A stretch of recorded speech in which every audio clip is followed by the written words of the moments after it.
सध्या सर्वात जास्त वादग्रस्त कंटेंट कुठला असेल तर इंडियाज गॉट लेटेंट, ज्याचं काही दिवसांपूर्वी सर्वात जास्त चर्चा होती, त्याच शोला आता बदनाम म्हणून ठरवलं जातंय। याचं कारण काय हेच आज आपण बघणार आहोत। त्याचबरोबर हा शो चालवणारा व्यक्ती आहे तरी कोण, त्याच्याकडे कोट्यवधीची संपत्ती आहे तरी कशी काय, याबद्दलच आजचा हा व्हिडिओ आहे। इंडियाज गॉट लेटेंट हा शो आता पुन्हा एकदा चर्चेत येण्याचं कारण म्हणजे या शो मध्ये आलेला पाहुणा यूट्यूबर पॉडकास्टर रणवीर अलाहाबादिया। या स्पर्धकाला त्याने एक प्रश्न विचारला होता। त्याचबरोबर हा प्रश्न इतका वादग्रस्त होता की तो पालकांविषयी वाईट साईड बोलतोय हे सर्वांनी ठरवलं आणि हे तितकंच खरं सुद्धा आहे। पालकांच्या वैयक्तिक आयुष्याबद्दल त्याचबरोबर शारीरिक संबंधावर बोलणारा प्रश्न त्याने एका स्पर्धकाला विचारला। यानंतर त्यावेळी सर्वजण हसले, मात्र त्यानंतर ही वक्तव्य सोशल मीडियावर व्हायरल होताच सर्वत्र चर्चा सुरू झाली की त्याच्या मानसिकतेबद्दल। आता हा शो समय रैनाच्या यूट्यूबवर आहे। समय रैना हा एक स्टँडअप कॉमेडियन,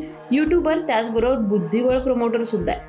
त्याने त्याच्या कॉमेडी आणि बुद्धिबळ स्ट्रीमद्वारे एक खास ओळख तर निर्माण केली आहे, त्याचबरोबर स्वतःचं चॅनेल सुद्धा इतकं स्ट्रॉंग केलंय की त्यातून त्याला कोट्यवधीचा पैसा तर मिळतोच। समय रैना कोण आहे पहिल्यांदा पाहूयात। समय रैना हा एक भारतीय विनोदी कलाकार असून जम्मू काश्मीरचा राहणारा आहे। त्याचे वडील व्यवसाय आणि पत्रकार, त्याचबरोबर त्याचं शालेय शिक्षण हैदराबादमध्ये झाले। त्यानंतर तो मुंबईला आल्यानंतर त्याला स्टँडअप कॉमेडीची आवड वाढली आणि कोविडच्या दरम्यान त्याने त्याच्या विनोदाने सर्वांना हसवलं आणि कोरोना संपताच स्टँडअप कॉमेडियन म्हणून तो ओळखण्यास येऊ लागला। आता त्याने आपल्या युट्यूबवर मिलियनमध्ये फॉलोअर्स तर मिळवलेले आहेतच, सोबतच त्याला ऑफलाईन बिझनेस सुद्धा मिळतो। ब्रँडिंगचे पैसे तर मिळतातच, पण त्याचा इंडियाज गॉट लेटेंट या शो मध्ये अनेक सेलिब्रिटी सुद्धा येतात, वेगवेगळे व्यक्ती येतात। आजवर या शो मध्ये अनेक अश्लील विनोद होत गेले, पण त्यावर कोणीच कधी काय बोललं नव्हतं। आज चर्चा झाली याचं कारण म्हणजे रणवीर अलाहाबादिया या शो मध्ये गेला होता।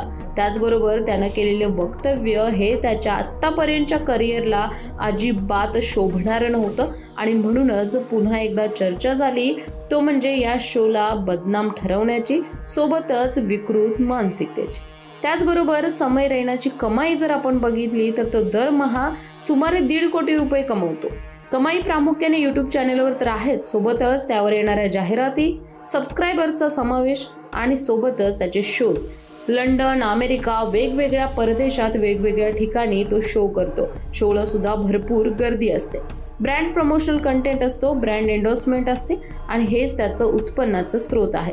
समजा जर समय रैनाचं हे चॅनलच उद्या बंद झालं तर तो काय करणार, अशी चिंता त्याच्या चाहत्यांना वाटू शकते। पण सध्या महत्त्वाचा मुद्दा हा आहे की या प्रकारचे शो जर इंडियामध्ये होत असतील तर कितपत ते योग्य आहेत। तुम्हाला याबद्दल काय वाटतं नक्की कळवा। याच प्रकारच्या अपडेट व्हिडिओसाठी ओनली मानिनीला जरूर सबस्क्राईब करा।